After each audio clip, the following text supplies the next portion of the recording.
That hotel up there was built in the 1880s because of all the tourists that came here from England to see the waterfall. And down here it is. You can see in the past people used to stand here and watch. And I used to do that. But then they built these things here to get a better view for people to be safe. Let's take a look at the waterfall.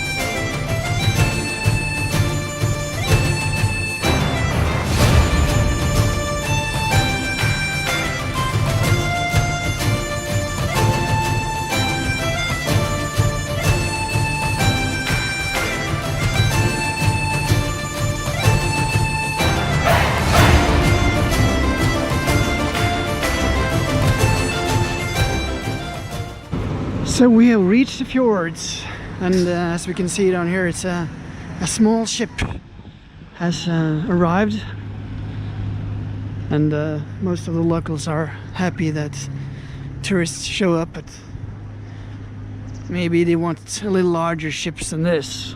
It's a little small and not too many people on this one. Need to bring more people, I guess. It's tiny. It's tiny. Kind of a disappointment. It's such a small ship showing up here. It's a great place. Should have bigger ships coming here. These days people use the tunnel to get through this area. But in the past, you used the road over here to our left. So I'm going to take a look at the condition of this road. And until a few years ago, maybe 20 years ago, there were still locals who thought it was fun to use this road instead of the tunnels. But now they've closed it off entirely, and I think it's a good reason for that. I don't think the condition here is very good, so I'm curious to see what it's like.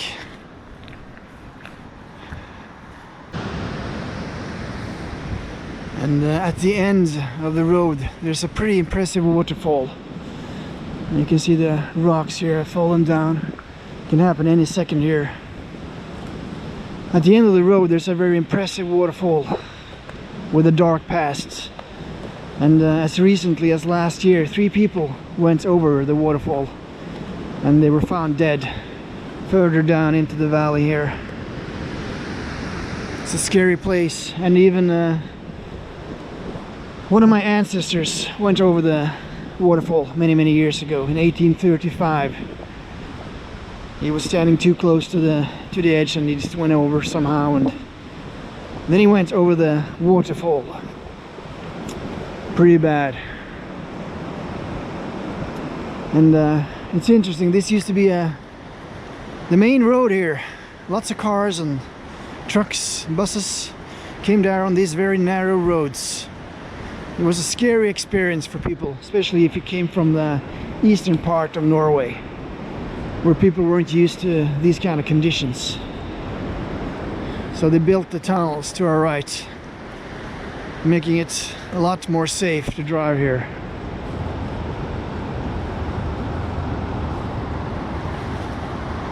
You can hear the cars inside the tunnel to our right.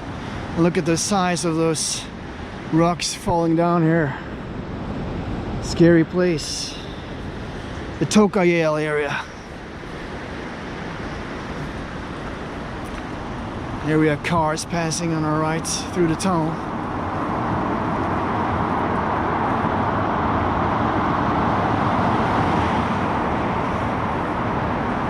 And look at the size of these rocks. How am I supposed to get through here?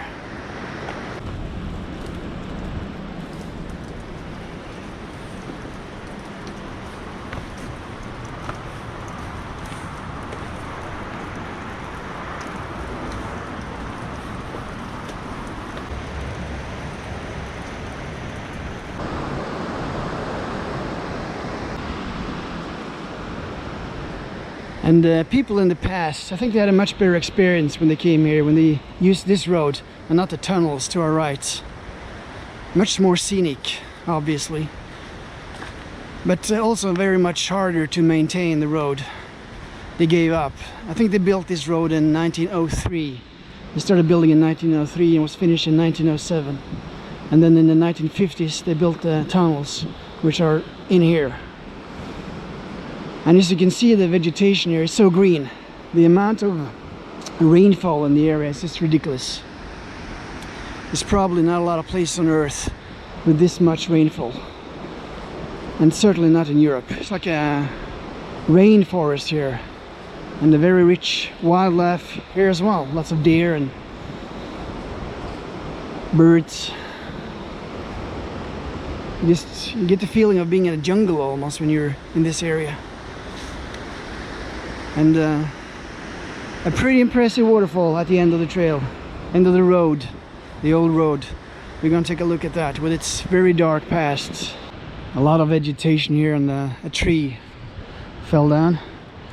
So not the easiest part to get through, but when you walk here on this road, you know there's a prize at the end. And that prize is the incredible waterfall. Not the highest, not the most spectacular waterfall in Norway, but a waterfall with a dark past, an interesting past. And even recently people have fallen over there. And one of those people, my ancestor, not a couple hundred years ago, but in 1835 he went over the waterfall. And that's instant death. It's quite high.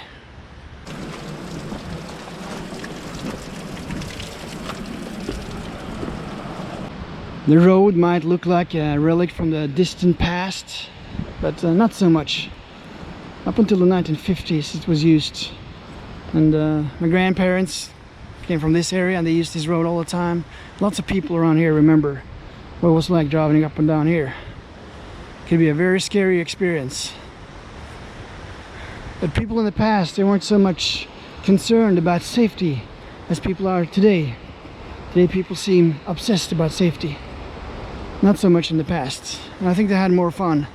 And certainly a lot better view than when you're driving in Western Norway today, all through all those tunnels. You don't see much of the landscape. And the best parts of the landscape is what you're not seeing. That's where they build the tunnels. But I can guarantee that this road here is quite safe. Some parts kind of scary, but most of it is safe.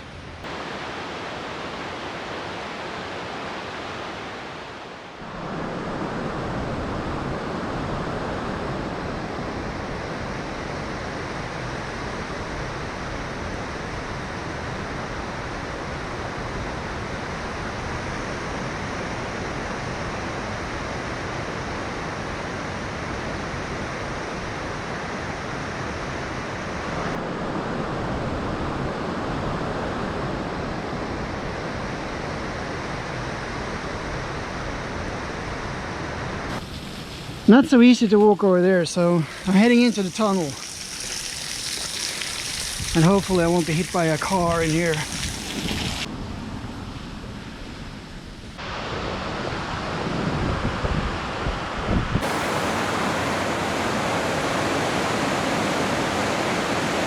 Here we are, just a few meters from the waterfall. It's to our left, about 50 meters down there you have the incredible waterfall. And it's a big drop down there.